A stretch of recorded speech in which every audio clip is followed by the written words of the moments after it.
to Caffeinate Your Career. It's the first Caffeinate Your Career 2024. Today's topic is going to be how to argue your way to optimism. I am your host, the career coach with the most, Jason Hopper. With me today, we're kicking it off with Konecki, JFS Client Services Manager. Phil Konecki's here with us. Phil, welcome to Caffeinate Your Career. Thank you, Jason. Happy to be here. I'm glad that you're here. I'm checking to see if we are live, and we are. Cool. Good. If you guys are watching live and you have any questions in the chat, go ahead and throw them in there. I will be checking that. I see people are now starting to pop in live. So, how to argue your way to optimism. Before we start, Phil, I always like to define the topic of what it is that we're actually talking about. So, I also don't like reading, but I am going to read the definition to you. So, optimism is hopefulness and confidence about the future or successful outcome of something. The opposite is pessimism, which is the tendency to see the worst aspect of things or believe that the worst will happen.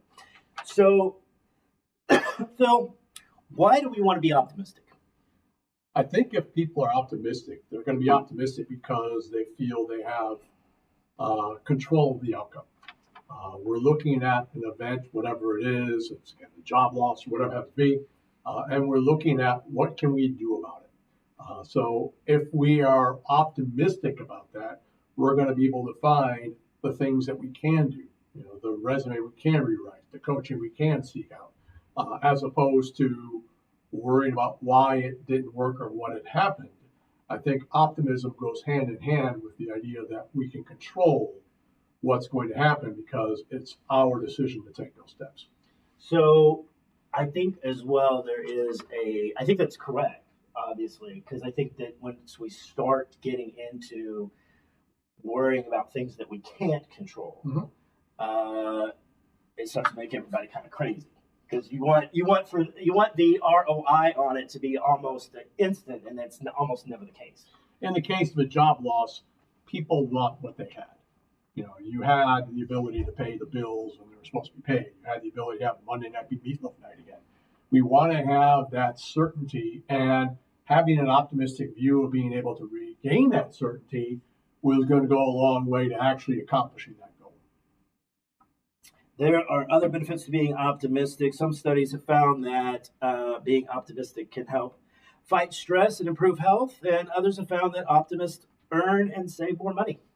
Again, if you are going to look at life optimistically, if you're going to look at each situation optimistically, you're going to be in a better position of being able to do something about it, being able to see what you want to have happen and take those steps to make that in fact so.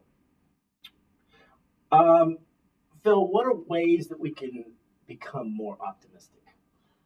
I keep coming back to this idea of us controlling and understanding things we can work on and acknowledging the things that either we may need help working on or some things that are totally out of our control. And so how can we get to that point, though?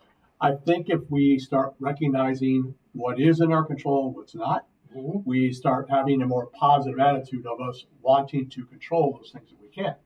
Of being able to, again, take those steps and work on that resume and see the benefits of our ROI, if you will, as being the optimistic side of it, as opposed to saying, no matter what I do, it's not going to happen, no matter what I do. And that happens a lot because people have had history, if you will. Right. You apply for a job, you think you're the perfect fit for a job, and you get the rejection letter. And that happens a few times, and you start thinking, well, what am I doing all this for? Why am I going through all this? Whereas if we stop to think about the reasons we may not have got the job, or the reasons we're rejecting, that may help us be more optimistic about the next application we put in. Because I think when you ruminate, it's almost always negative when it comes down to it. I think practicing a gratitude mindset is always going to be helpful in combating that self-defeat and reflection. I think in that instance, I think one of the things that will lead to pessimism is assumptions. When we Right. don't understand why something has happened, we will start to fantasize, if you will, about all the things that could have happened. We'll still go through all the permutations. You'll wake up at 2:45 in the morning wondering what happened and why is this going on. Whereas if we were to directly seek that information out, if we're not approved for a position, if we could try and find out why we weren't approved.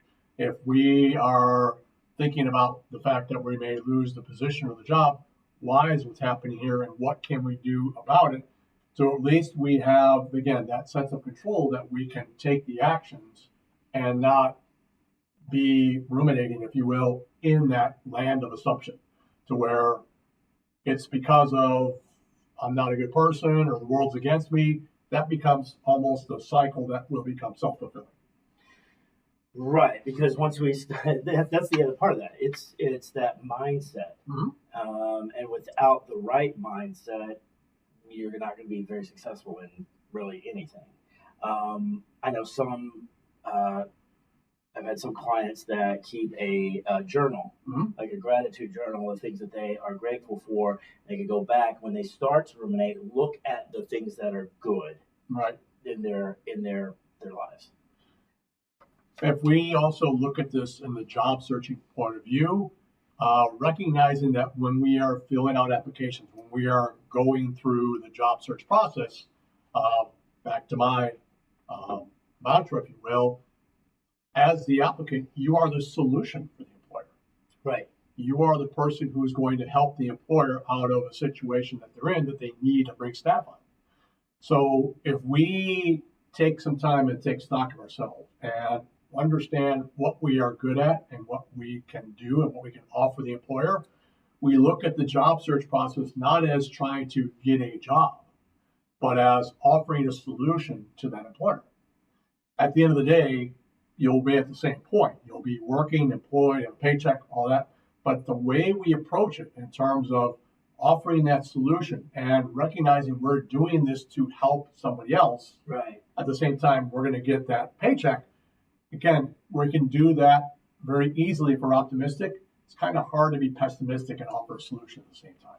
That's a great point. And so another way to move into more of the optimistic mindset is to find ways to help meet goals. And so this is, I know, something that we both talk to clients about when we have clients is ways to meet goals. But like, how might that you go about that? I tell my clients if I want to learn how to fly a plane, I'm going to talk to a pilot. And so whatever position I'm looking for, what I want to do is I want to find somebody who's already working in that position and ask the question, what do I need to know or what's going on day to day outside of the job description or in addition to the job description? When we're not in a position, the only thing we typically have to go by is what's listed on the job description. Right. And then right away, we start looking at that almost as a rubric or a grading scale saying, I can do this, I can't do this, I can't do this, I can't do this. And we start counting up the positives and negatives. And we become our own worst critic. Yes. We start to minimize the things we have done. Okay? In my previous careers, I worked for the Air Force tracking satellites and communication links 22,000 miles in space. For me, I do that enough times. It's like, well, it's Tuesday. That's what it is. And somebody else hears that, it's like, oh my gosh, yeah, awesome. I still think that's super cool that you've done that in your career. But everybody has that thing that they have basically normalized, if you will. The things that they feel accomplishments, other people, we look at as, it's not that big a deal. So I think working with another person, they can point out the things that you are doing well, can help raise optimism, and help them move forward into that next position. But if I want to find out about a particular position, I'll reach out to those folks and say, what do we do day to day? Why is this a requirement? What are some things? And as we gain knowledge, we start to feel a little bit better. I can do this or I can do this. And sometimes we realize that, you know what, maybe this isn't the position for me. So I'm not continually applying for the thing I'm never going to get anyway. So I think that seeking out of knowledge and seeking out and understanding what the needs are allows us to answer the question, can in fact we be that solution for the employer for this particular job. So for your example, if you want to be a pilot and you want to go talk to the pilots, where are you going to go to talk to the pilots?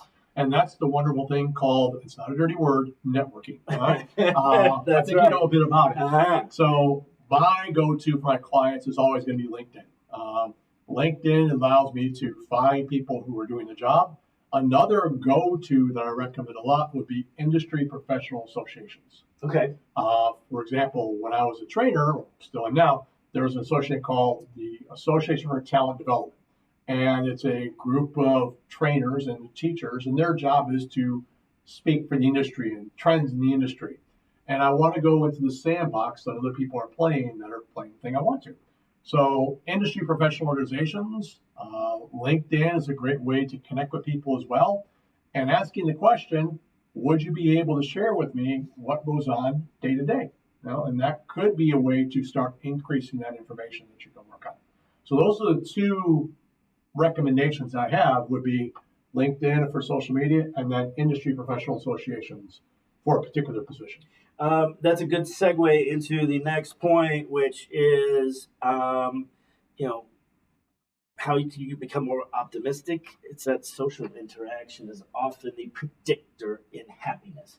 Because if you're just sitting around by yourself, because job search tends to be lonely, it's most of the time just you, right? And you're either just hanging out on LinkedIn and trying to make those connections, or you're applying to jobs. I think it is important to get out there and start talking to other people. When you get around more positive people, you start to see the outcome as more optimistic. I think that's critical because, you don't remember this, but before the days of the internet, we used to have to work on resumes and put them in a mailbox. And then now, because of the internet, you can do everything at home in your pajamas. I can apply online and click, click, click, and it's wonderful. And that leads us to a false sense of security. We can do this on our own. I can complete the applications. I've done my part. When in reality, all I've done is I clicked on a mouse on a button that says submit resume. Mm-hmm. And by doing that ourselves, we tend to get this sense of accomplishment. I've applied to 25 jobs today. And then we start berating ourselves when it's not a good match and nobody responds back to us. And again, building that pessimism. But by connecting with other people, whether it's a coach or friends or whatever, and having them be that sounding board for you, having them be that partner with you in this, and being a partner for somebody else. Okay? Yeah. If we are able to see the benefits of working with other people, they can remind us of the things that are, in fact, proud accomplishments and get that optimism going again.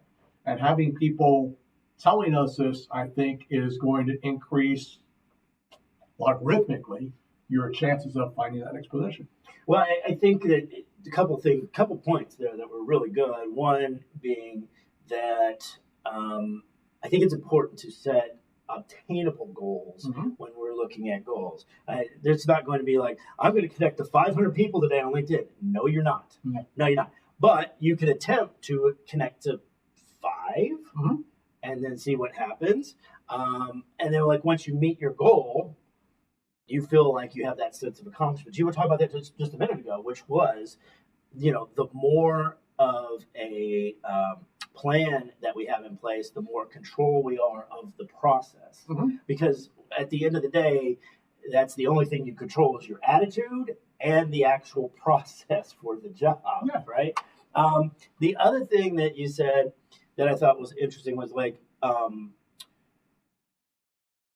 and this is something that I have clients do, because when we get into thinking that we can do it all by ourselves, we get into, because there's nobody calling, right? I think the idea of applying to jobs, whether it's 10, 15, 20, if you're not going to actually tailor your resume to the application that you're applying to increase your chances of moving up through the applicant tracking system and getting eyeballs on it, it's a waste of time unless you're going to do those things.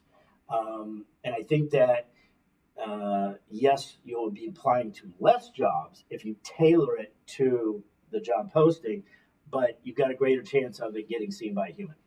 I think in that case, well, sometimes I refer to resumes as what I call I love me documents. I've done this, I've done this, I've done this, I've done this. We have all that on there. We have this giant list of our things we've done, but none of it is what the employer for that particular job needs. That's correct. And we wonder, how come we're not picked because we've done all these great things?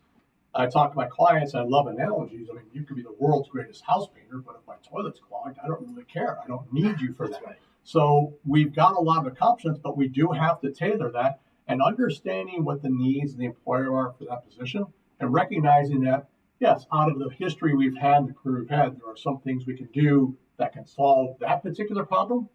Doesn't lessen everything else we've done. It's we're going to solve this problem for that employer with this set of skills and successes we've attained.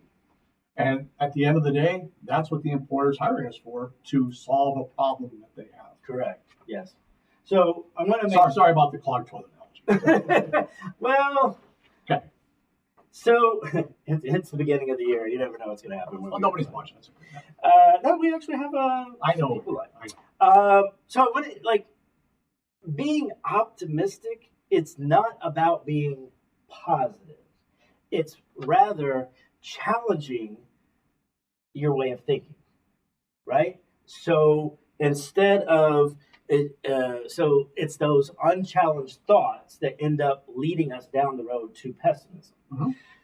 So, Phil, let's talk about, and this is the title of this episode of Caffeinate Your Career, is how to argue your way into optimism. So I want to point out that, so Martin Spielman, who is the pioneer of positive psychology, says there are 4 ways to dispute your beliefs more effectively. Right? The first one is the evidence. What do we have that supports this way of thinking? The second would be the alternative.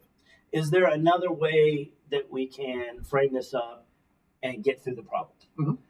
I think that's an important one, because once we start looking at reframing the situation, right? Because you're right, something bad happens or there's a problem, and we sit and we think about it and stew, instead of looking at what's another way that we can change our thoughts. Right. The third is the implication. Like, what is the impact? What is actually happening? Is this something that is a huge thing, or are we just making a mountain out of a molehill? And then the fourth way to challenge and argue yourself into optimism would be, is this the right time to think about this problem? Because sometimes you're not in the right mindset to think about it. So it's like best to let's put it over here on the shelf, and we'll table it and come back to it when we're ready to tackle it. Because oftentimes when things happen, when adversity happens, it's the emotions all up inside of us that lead to pessimism, versus can we reframe this into a different way that might be more positive? I think when that negative event happens, we get into that fight or flight mode. We want to have that thing we had before. I tend to look at pessimism as being defeated by a very simple, eloquent word. Why? If I can't do this, why not? And then we start looking for those reasons and understanding the reasons are, we can decide then, is the goal attainable or not attainable? Well, they don't like me. Why not? And we start thinking about the reasons behind there. Reason will typically defeat pessimism 100 times out of 100.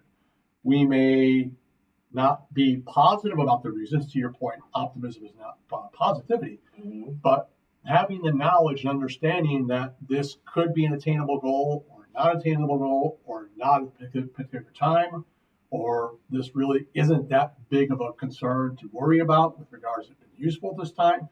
I think by finding the reasons, as opposed to the generalization of this will never happen or I'll never get the job, if we accept that, to me, that's the definition of pessimism. Do you think it is not asking those questions, not asking the reason why, is holding people back? Oh, without a doubt. Without a doubt. I think one of the reasons that holds people back is we may not like the answer or the question we're asking for. When people are interviewing and they're not selected to move forward, it's easy for me to say, ask the question why, but sometimes people may not want to hear that answer. Or they may not want to upset or rock the boat, if you will, because they finally got that first interview. But that is going to only work for so far. At some point, we have to understand, is this a good fit or is it not? And by knowing the reasons allows us to move into where we can be a better fit and become more optimistic about the solution for that problem. But if we don't ask the questions, that's going to hold us back because we're satisfied with the answer. And change is going to result in satisfaction. If we do not ask about why we're not getting what we want, we're obviously satisfied with that, which becomes a pessimistic view of life. To that end, should we be more curious? Again, without a doubt. I think if we are asking the question, why is this working or what's happening or finding out the information, we can then, going back to your goals, decide, is that goal in fact attainable? Is this something that I can do? Is it what I want to do, number one? And is it something that I can do? Do I need more training to go to this position? Do I need more education? Do I need more experience? Can I start off as an apprentice?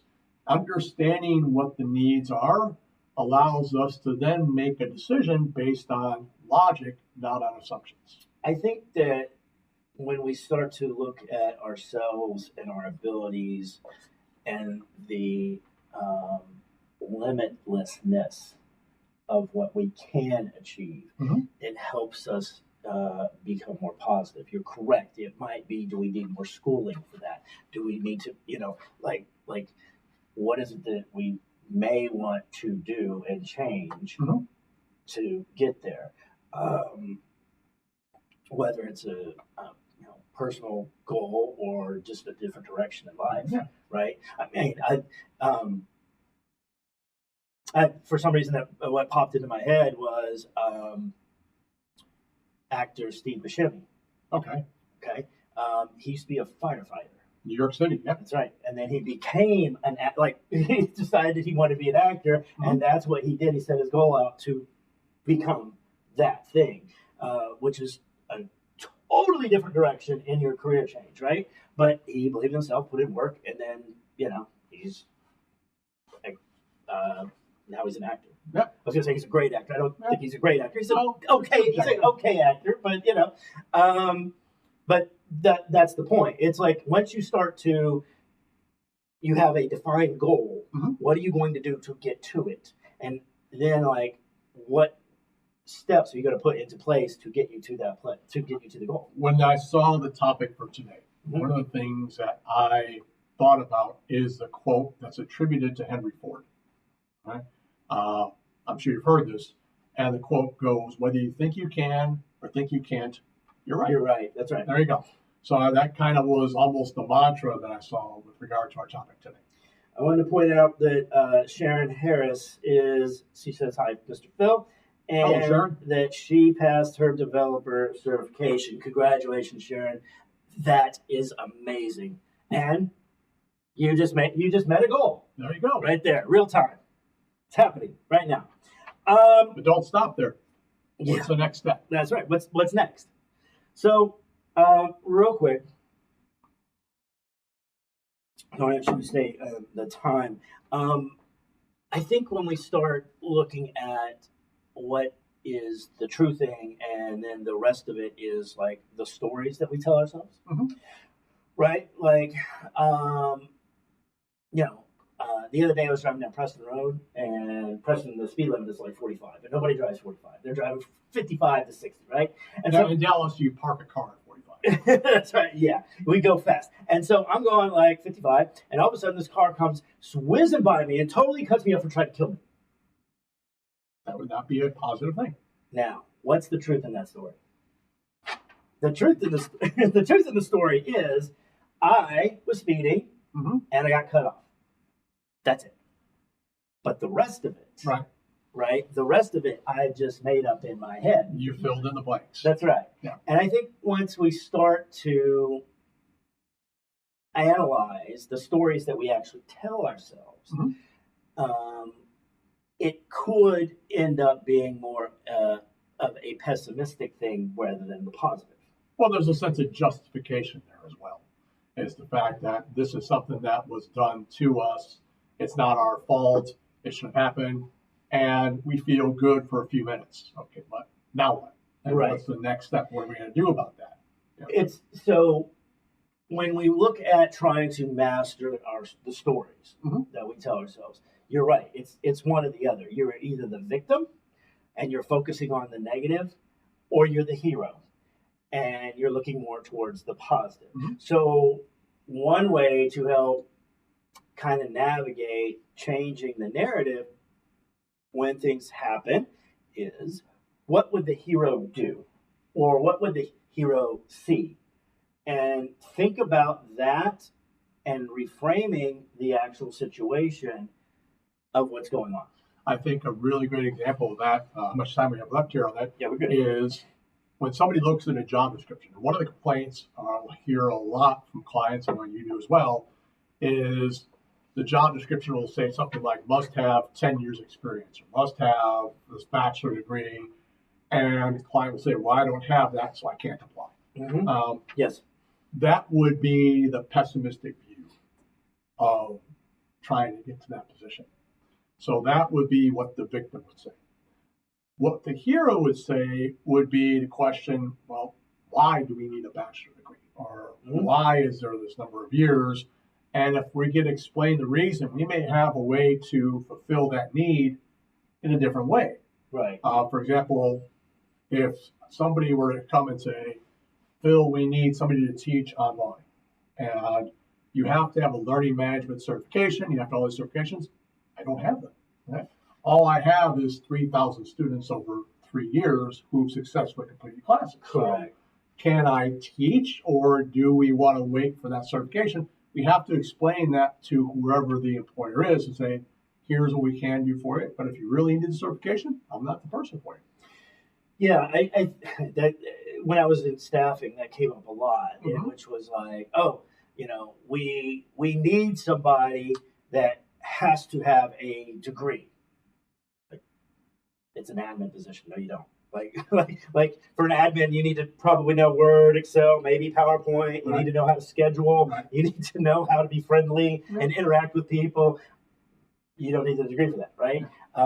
You came from, your background was in education, right? Yeah. You taught, and so what degree did you have to teach? I had a bachelor's in management. Really? And that's all that I had. But you taught at ITT Tech. I taught for the Air Force the last 3 years and at ITT Tech in the south side of Chicago for 17 years. Okay. Yeah. But you were teaching IT stuff. Well, I was teaching technical stuff, but I was teaching the associate degree level courses because you have to be 1 degree ahead of what you're teaching. So I could not teach a bachelor class because I did not have a master's. And that's a state law. Yeah. So unless I want to petition the representatives of Illinois, that's not going to change. Okay? I don't see that changing anytime soon. Yeah. Now, sometimes I've heard employers come back and they'll ask the bachelor degree for like a position that may not normally be seen as a degree position. There may be pushback saying, well, we're looking to have this person start here, but then grow within the company. Yeah. Okay, I can appreciate that, but at least now we know the reason. That makes sense. And then we can make a decision based on the evidence as opposed to the assumption. What percentage, because you're talking about applying to jobs and being pessimistic, I can't do this, I can't do that. What percentage should a job seeker have for skills in applying to a job? I think that when we look at something I call the theory of primacy, which is that people are going to write down the things they want most first when they're making a list. Yes. I would say the top 3 or 4 things would be critical. But again, I would then want to go reinforce that with the networking and talking to people. And do we really do this? How many times do we actually use this? Oh, we do it once a quarter. Okay, well then that might be a critical day-to-day. Right. I would say the top 3 or 4 things on a responsibility set of list would be what I want to make sure I'm good to go with on a job description.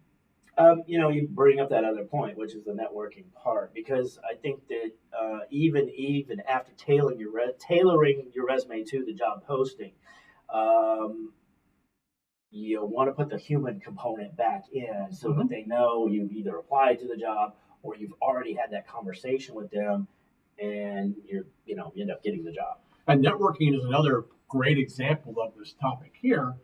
A lot of times I'll talk to clients and I'll discuss networking, and the question that comes up from almost every human being who's ever looked for a job, you had it, I've had it, who would want to talk to me? Why would somebody want to talk to me? What do I have to offer? And that's the king of pessimism right there in terms of networking. People feel I have nothing to offer, when in reality, the idea of networking is you're going out to listen, you're going out to learn, and recognizing that allows us to look at networking in a more optimistic frame, as opposed to I have to be the expert for somebody to listen to me. We're going out to listen and learn. That's what networking is about. And having that mindset allows us to be more optimistic and therefore more successful in the process. Yeah, I'd like to add that also offering to help. Mm-hmm. I tell clients all the time, it's because the idea of networking is like, scary. Sure is. It's just like, really, it's just you're gonna have a conversation with somebody and offer to help them out. Mm-hmm. I think if you're more likely to offer to help them, they will be more inclined to want to help you. And it's not because they owe you or anything, but people will naturally want to reciprocate as best they can, and we won't even have to ask for it.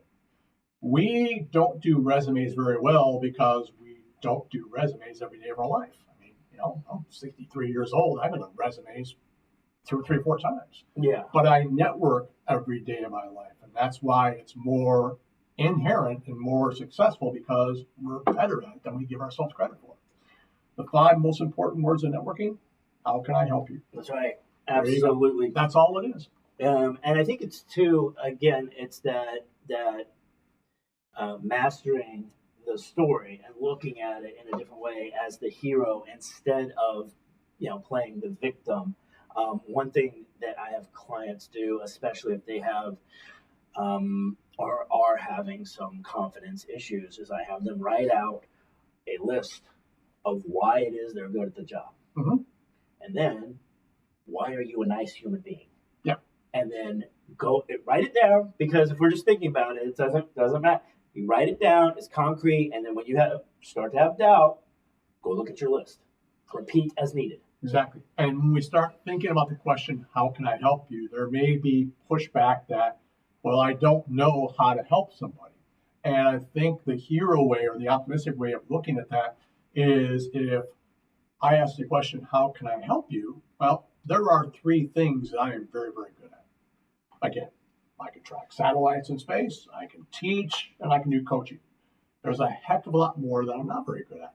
So if somebody were to ask me a question I'm not very good at, and this happened when I first started teaching in front of a group of students, thinking, what if they ask a question I can't answer? I'm going to wet my pants in front of everybody. What am I doing up here?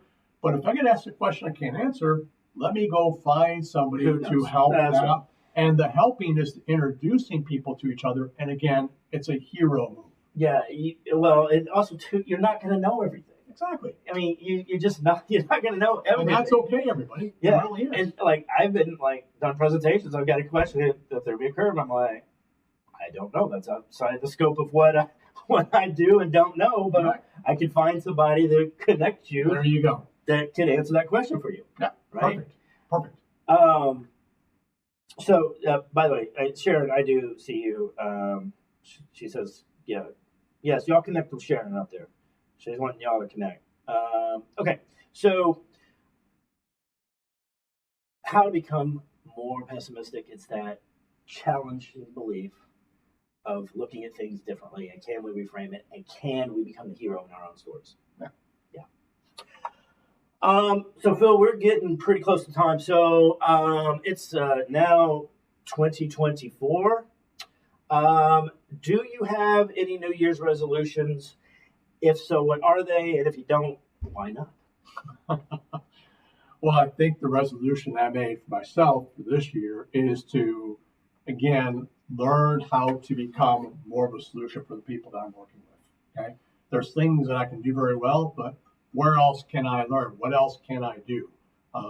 Some of you may know that I teach to Microsoft, and so can I extend that into maybe Power BI or extend it maybe into Salesforce or some other core? What else can I offer? And that's my resolution, is to increase what I can offer for other people who may need assistance. By the way, great forum, and if you guys out there want to see Phil train on something else, put it in the chat. And shameless plug. We will go ahead and do that. That's good. How about you? I don't have any resolutions per se. That's because he's perfect.